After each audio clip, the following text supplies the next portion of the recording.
Edgar Allan Poe. That is what inspired this card today, and I think this is probably the favorite card I've ever made. It's so cool how it turned out. I wanted to do something like gothic and peculiar, and so I got all my dies and my embossing folders, my inks, and I just played, and it was so much fun. And you guys, it turned out so great.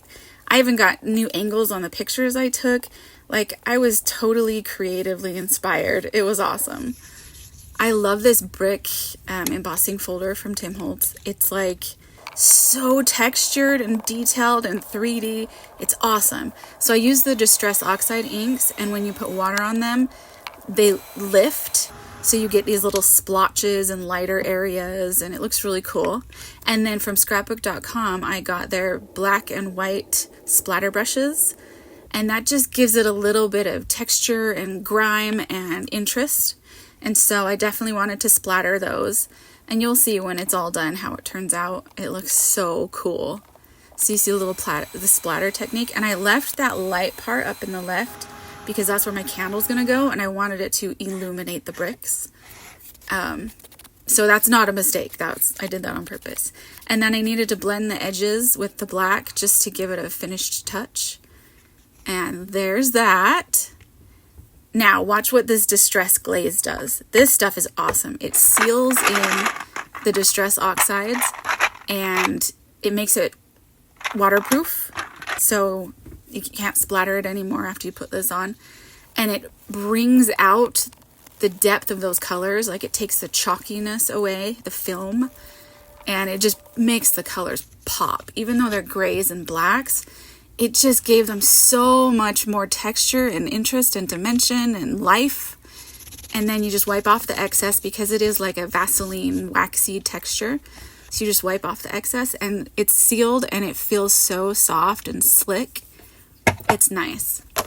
So now I just need to cut the card base and then the mats for the inside. And I just crease this to make my card base, and I gotta burnish those edges so it stays closed. And now I bring out the big roll of tape that you guys love. So this is my 5-inch double-sided tape. I get it from Amazon, and you can find it in the link tree in my profile under the Amazon tab.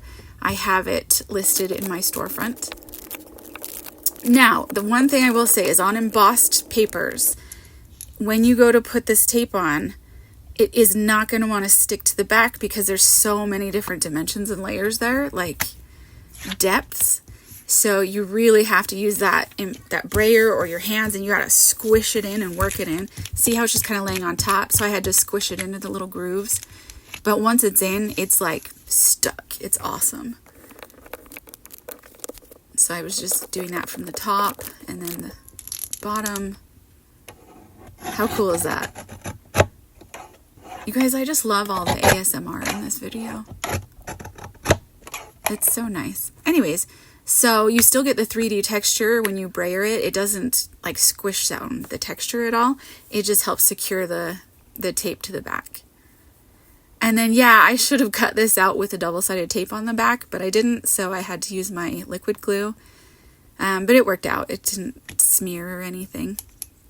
And I used this entire spider web just on different sections of the card. I just only showed gluing it down on that one part. And then the candle, and this looks so cool because look, like the flame is flickering to the left a little bit, so I wanted the light to reflect that way. It turned out so cool. I loved how it turned out. And then the skull I wanted to pop up. And then, come on, you gotta do the raven if you're gonna do Edgar Allan Poe. Quoth the raven.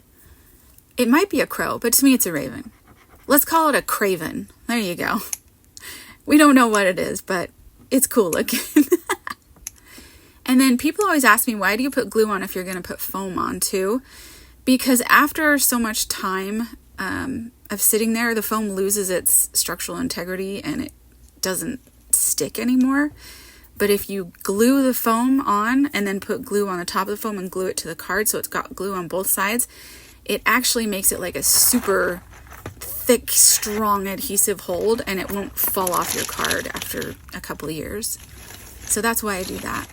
And then here's all of my cool Tim Holtz phrases and sayings, and their little chipboard pieces. They have so many fun things. And of course, I was like, oh, peculiar. Like, clearly that is the perfect sentiment. So I put that up there, and it just balanced out the rest of the card. And now here comes the Edgar Allan Poe fun little stamp. And that's from Kindred Stamps. And I didn't know if I wanted to do this or not, but I was like, no, this is perfect. I have to do the sentiment.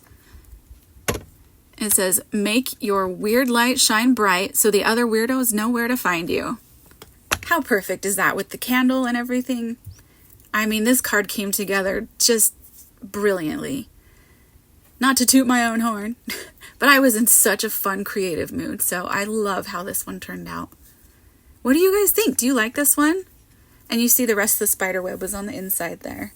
I love it, and I love the one little red sparkly eye on the crow or the raven, whatever it is. And then I decided to take some pictures from different angles, and I don't know if you guys like that or if you just want the one from above and just want the one picture. But I wasn't sure, so I took a bunch and I posted them here. And I really love it. I love the illumination on that, and I even added some little sparkle just to give it like a flickering look when you move it in the light and have it shine.